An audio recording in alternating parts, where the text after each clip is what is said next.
സൂസന്നയോട് എല്ലാം സാവധാനത്തിൽ സംസാരിക്കാമെന്ന് കരുതി. ഇത്രയും വേണ്ടിയിരുന്നു സൂസന്ന? ഞാൻ പിന്നെ എന്ത് ചെയ്യണം? ഞാനൊന്ന് ഒഴിവായി കിട്ടാൻ എന്ത് വില തരണമെന്ന് എന്റെ മുഖത്ത് നോക്കി ചോദിച്ച ഭർത്താവിന്റെ കാല് പിടിച്ച് കെഞ്ചണോ? വേറൊന്നും ചിന്തിക്കാനുണ്ടായിരുന്നില്ല. അതുകൊണ്ട് ഞാൻ ആത്മഹത്യ ചെയ്യാൻ തീരുമാനിച്ചു. നിങ്ങൾ ആരാ ഇതൊക്കെ ചോദിക്കാൻ? എന്റെ രക്ഷിതാവോ? ഇനി എന്റെ മുമ്പിലുള്ള ഒരേ ഒരു വഴി ആത്മഹത്യ തന്നെയാണ്. നിങ്ങൾ എന്നെ എത്ര പ്രാവശ്യം രക്ഷിക്കും? എല്ലാം തെറ്റിപ്പോയി സൂസന്ന. എന്റെ എല്ലാ പ്രാരാബ്ദങ്ങളും മറന്ന് ഞാൻ സൂസന്നെ സ്വീകരിക്കണമായിരുന്നു. അതായിരുന്നു ശരി. നിങ്ങളുടെ ശരികളും തെറ്റുകളും ഇനി എന്നോട് പറയണ്ട. ആദ്യം എന്നെ മോഹിപ്പിച്ചിട്ട് കുടുംബ പ്രാരാബ്ദം പറഞ്ഞ് സ്വയം പിന്തിരിഞ്ഞു. ഞാൻ ആഗ്രഹിക്കുകയോ സ്നേഹിക്കുകയോ അല്ല, വേർക്കുകയും ഭയപ്പെടുകയും ചെയ്തിരുന്ന ഒരാളെ വിവാഹം കഴിക്കാൻ നിങ്ങൾ എന്നെ നിർബന്ധിച്ചു. ഇപ്പോൾ അയാൾക്കും വേണ്ടതായപ്പോൾ ഞാൻ എന്നെ തന്നെ അവസാനിപ്പിക്കാൻ തീരുമാനിച്ചു. നിങ്ങൾ അതിന് സമ്മതിക്കില്ല? ഞാനത് അനുവദിക്കില്ല. എല്ലാ തെറ്റും എന്റേതാണ്.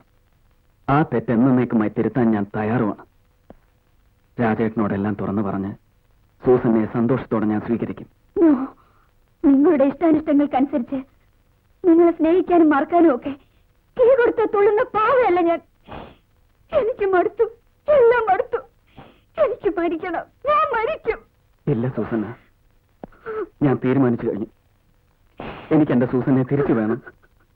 എന്നും സൂസനെ ഞാൻ സ്നേഹിച്ചിട്ടേ ഉള്ളൂ. എന്നും സൂസനയുടെ നല്ലതിനു വേണ്ടി ഞാൻ എന്തും ചെയ്തിട്ടുള്ളൂ. പക്ഷെ എല്ലാം തെറ്റിപ്പോയി. ആ തെറ്റ് ഞാൻ തിരുത്തുന്നു. I want you. I don't want to meet you again. Susanna, Susanna, please. No, Susanna, Susanna. No.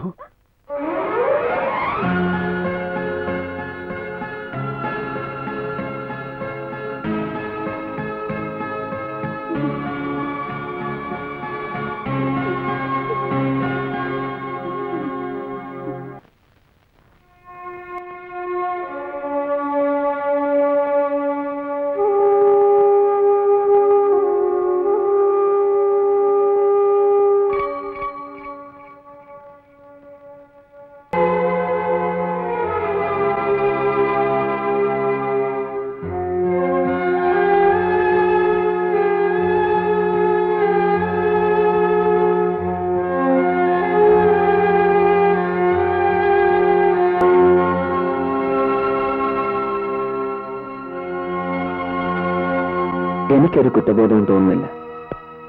രാജേട്ടൻ സൂസനെ ഉപേക്ഷിക്കാൻ തീരുമാനിച്ച സ്ഥിതിക്ക് ഈ നിമിഷം വരെയുള്ളത് മുഴുവൻ രാജേട്ടനോട് തുറന്നു പറഞ്ഞ് സൂസനെ സന്തോഷത്തോടെ ഞാൻ സ്വീകരിക്കും. രാജേട്ടൻ വന്നാലുടനെ ഞാൻ വരാം. എല്ലാം തുറന്നു പറയാൻ എന്റെ മനസ്സിനെ ഞാൻ പഠിപ്പിച്ചു. രാജേട്ടന്റെ വരവിനായി ഞാനും സണ്ണിയും കാത്തിരിക്കുകയായിരുന്നു. പിറ്റേ ദിവസം രാത്രി രാജേട്ടൻ വന്നു. ഞാൻ എല്ലാം തുറന്നു പറയാൻ തുടങ്ങുമ്പോഴേക്കും രാജേട്ടൻ എന്നെ ഒന്നും പറയാൻ സമ്മതിച്ചില്ല. രാജേട്ടന് പറയാനുണ്ടായിരുന്നത് മുഴുവൻ പറഞ്ഞു കേട്ടപ്പോൾ എനിക്ക് പിന്നെ ഒന്നും പറയാനുള്ള ധൈര്യവും ഉണ്ടായിരുന്നില്ല. എന്നെപ്പോലെ തന്നെ സണ്ണിയുടെ ധൈര്യവും ചോർന്നു. പക്ഷേ പിന്നീടുള്ള ഓരോ നിമിഷവും എന്റെ കുറ്റബോധം എന്നെ വേട്ടയാടാൻ തുടങ്ങിയപ്പോൾ ഞാൻ വീണ്ടും രാജേട്ടനോടെല്ലാം തുറന്നു പറയാൻ സണ്ണിയെ നിർബന്ധിച്ചു. രാജേട്ടനെ വഞ്ചിച്ചുകൊണ്ടുള്ള ഈ ഓരോ നിമിഷവും ഞാൻ നൂറുകയാണ്. നമുക്കെല്ലാം തുറന്നു പറയാം. വഞ്ചനയല്ല എന്ന് ഞാനും പറയുന്നില്ല. പക്ഷേ രാജേട്ടന്റെ നിലപാട് ഇങ്ങനെ മാറുമെന്ന് നമ്മൾ രണ്ടാളും കരുതിയതല്ല. ഞാൻ ചെയ്ത ഒരു തെറ്റ് തിരുത്താൻ ഒരു വലിയ തെറ്റ് ചെയ്യേണ്ടി വന്നു. ഇനി എല്ലാ തെറ്റുകളും തിരുത്താൻ മറ്റൊരു വലിയ തെറ്റ് കൂടി ചെയ്തേ ഒക്കൂ. ഒരു ദുസ്വപ്നം പോലെ നടന്നതെല്ലാം മറക്കണം. അല്ലെങ്കിൽ സൂസന്നയുമായി പുതിയൊരു ജീവിതം സ്വപ്നം കാണുന്ന രാജേട്ടൻ തകർന്നു പോവും. അങ്ങനെ സംഭവിച്ചാൽ പിന്നെ നമ്മൾ ജീവിച്ചിരുന്നിട്ട്. ഞാനൊരു ട്രാൻസ്ഫറിന് ശ്രമിക്കുന്നുണ്ട്. അത് കിട്ടും. അത് കെട്ടിക്കഴിഞ്ഞാൽ പിന്നെ സൂസന്നയുടെ ജീവിതത്തിലേക്കൊന്ന് എത്തി നോക്കാൻ പോലും ഞാൻ വരില്ല. That will be the end of everything.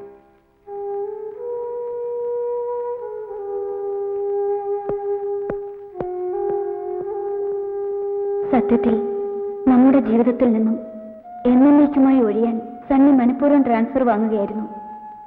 സണ്ണിയുടെ send off party രാജേട്ടൻ നടത്തിയ ദിവസം ഞാൻ ഗർഭിണിയാണെന്ന് രാജേട്ടൻ പറയുമ്പോൾ മാത്രമാണ് സണ്ണിയും അതറിയുന്നത്.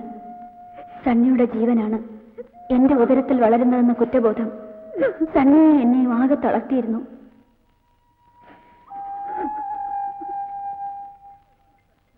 എനിക്ക് ഈ ട്രാൻസ്ഫർ കിട്ടിയത് ഇപ്പൊ എന്തുകൊണ്ടും ഭാഗ്യമായി. ഇനി നമ്മൾ തമ്മിൽ ഈ ജീവിതത്തിൽ ഒരിക്കലും കാണില്ല. കാണാതിരിക്കട്ടെ, അല്ലേ?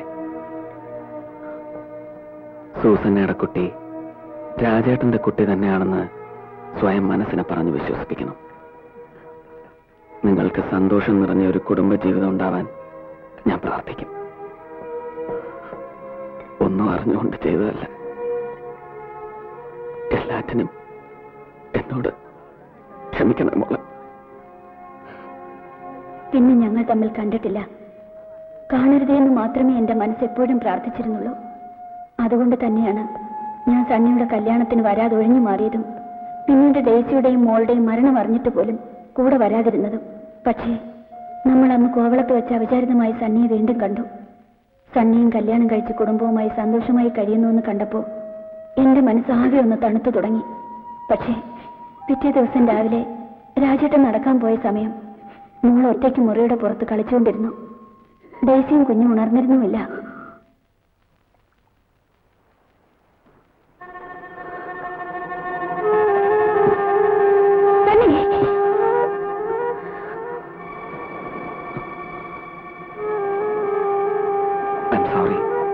I didn't mean it.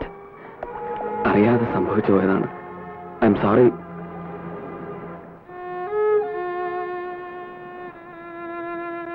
സത്യത്തിൽ മോളെ സണ്ണിൽ ആളിക്കുന്നത് കണ്ടപ്പോൾ അയാൾ മനഃപൂർവ്വം മോളുടെ മേൽ സ്വന്തം പിതൃത്വം സ്ഥാപിക്കുന്നത് പോലെയാണ് എനിക്ക് തോന്നിയത്.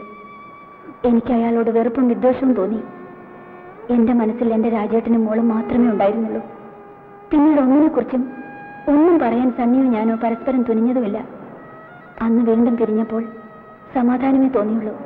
പക്ഷേ ഡേസിയും കുട്ടിയും മരിച്ചുവെന്നറിഞ്ഞപ്പോൾ വേദനയേക്കാൾ എനിക്ക് ഭയമാണ് തോന്നിയത്. ആ ഭയം അസ്ഥാനത്തായിരുന്നില്ല. ഞാൻ ഭയന്നിരുന്നത് പോലെ തന്നെ സണ്ണി വീണ്ടും നമ്മുടെ വീട്ടിലേക്ക് വന്നു. ആ വരവാണ് നമ്മുടെ ജീവിതം ആകെ തകിടം മറിച്ചത്. രാജേട്ടൻ ഓഫീസിൽ പോയി കഴിഞ്ഞപ്പോൾ സണ്ണിയുടെ രൂപം ആകെ മാറി.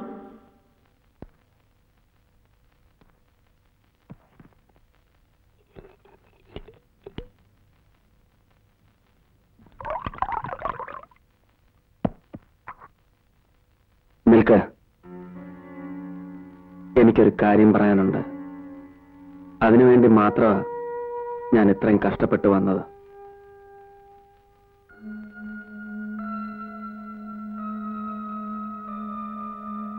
ഞാൻ ചെയ്ത തെറ്റിനുള്ള ശിക്ഷ ദൈവം എനിക്ക് തന്നു. എനിക്കെല്ലാം നഷ്ടപ്പെട്ടു. എന്റെ ഡേസി, എന്റെ മോള്, എന്റെ ജോലി, എല്ലാം.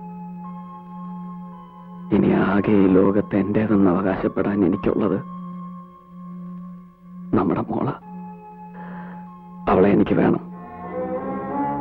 നിങ്ങളുടെ മകളോ? ഞാൻ കേണൽ രാജശേഖരൻ നമ്പ്യാരുടെ ഭാര്യയാണ്. സ്മിത രാജശേഖരൻ നമ്പ്യാരുടെ മകളാണ്. അവളെ അവകാശപ്പെടാൻ നിങ്ങളാരാ? സൂസന്ന രാജശേഖരൻ കേണൽ രാജശേഖരൻ നമ്പ്യാരുടെ ഭാര്യയാണെന്നുള്ളത് പരമമായ സത്യം. പക്ഷേ രണ്ടാമത് പറഞ്ഞത് പച്ചക്കള്ളം. സത്യം നിനക്കും എനിക്കും മാത്രം അറിയാം. അതുകൊണ്ടാണ് ഞാൻ അവളെ അവകാശപ്പെടുന്നത്. ഞാൻ അവളുടെ തന്ത. അങ്ങനെയല്ല എന്നെന്റെ മുഖത്ത് നോക്കി നിനക്ക് പറയാൻ പറ്റുമോ? നിങ്ങൾ എന്നെ ബ്ലാക്ക്മെയിൽ ചെയ്യാൻ തുടങ്ങാ? പ്ലീസ്, ഒരപേക്ഷയേ ഉള്ളൂ. നിങ്ങളായി തന്ന ജീവിതം നിങ്ങളായി തന്നെ നശിപ്പിക്കരുത്.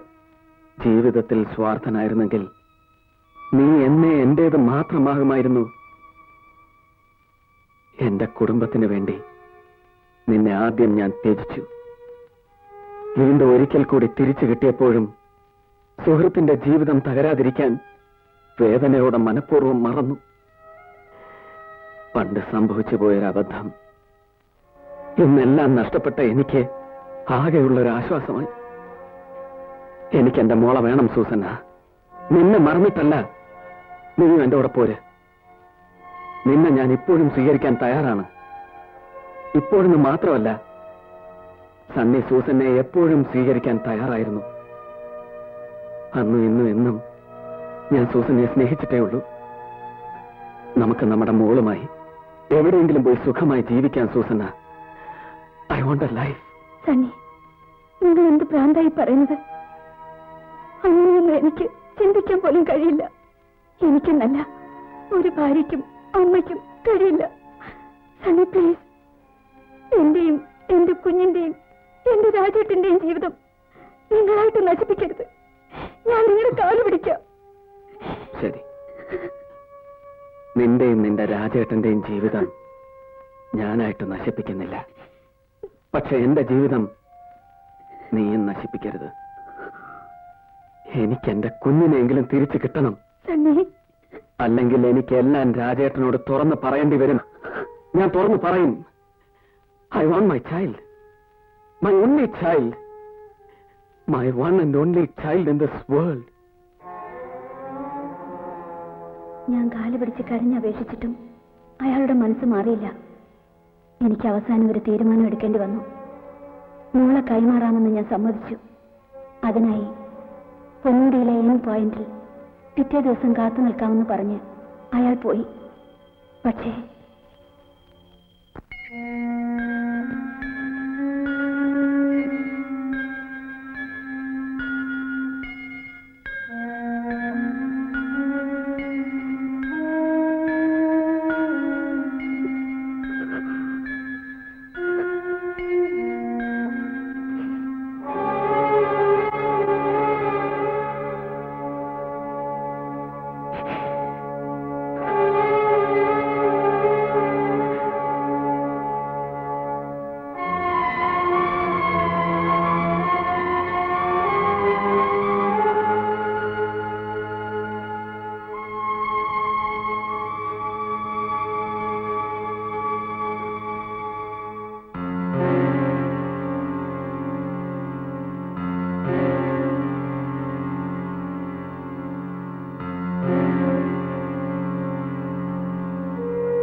കൊണ്ടുവന്നില്ല.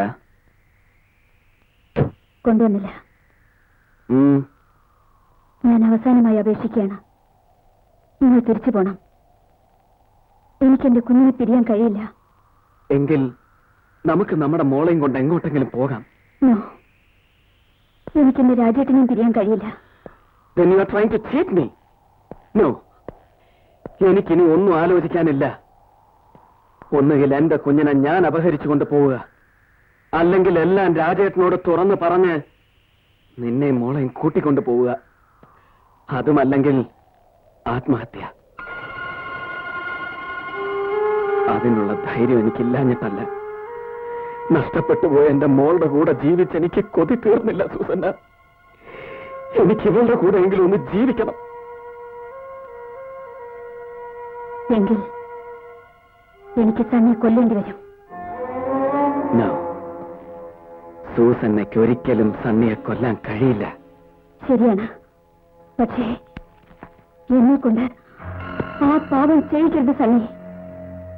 മാംസദാഹത്തിന്റെ കറപുരളാത്ത സ്നേഹം മാത്രം തന്നിട്ടുള്ള സണ്ണി, ഒരു ഹൃദയത്തിന് ഉൾക്കൊള്ളാൻ കഴിയുന്ന മുഴുവൻ സ്നേഹവും മനസ്സിന്റെ ഒരു കോണിൽ അടക്കിപ്പിടിച്ച് സൂസന്നയ്ക്ക് ഒരു ജീവിതം കിട്ടാൻ വേണ്ടി എല്ലാം ത്യജിച്ച് മാറി നിന്ന നിന്റെ സണ്ണി, മറ്റൊരു പുരുഷന്റെ കൂടെ ജീവിച്ചിട്ടും നിന്നെ ഒരു പൂജാപുഷ്പം പോലെ സ്വീകരിക്കാൻ തയ്യാറായ നിന്റെ സണ്ണി, എനിക്കുറപ്പുണ്ട് നിന്റെ ഉള്ളിന്റെ ഉള്ളിൽ എന്നും ഞാനും മോള് മാത്രമേ ഉള്ളൂന്ന്. മറ്റുള്ളതൊക്കെ ഒരു അഭിനയം മാത്രം. എനിക്കറിയാം. എന്റെ മനസ്സിൽ എന്റെ രാജേട്ടന് എന്റെ മോള് മാത്രമേ ഉള്ളൂ. ഉറപ്പാണോ? Then shoot me. നിന്റെ മനസ്സും നിന്നിൽ ജനിച്ച കുഞ്ഞിന്റെ പിതൃത്വം നിഷേധിക്കപ്പെട്ട നിന്റേതല്ലാതായി തീർന്ന ഈ സണ്ണി പിന്നെ എന്തിന് ജീവിച്ചിരിക്കണം? ആർക്ക് വേണ്ടി ജീവിച്ചിരിക്കണം? Shoot me. Come on, shoot me.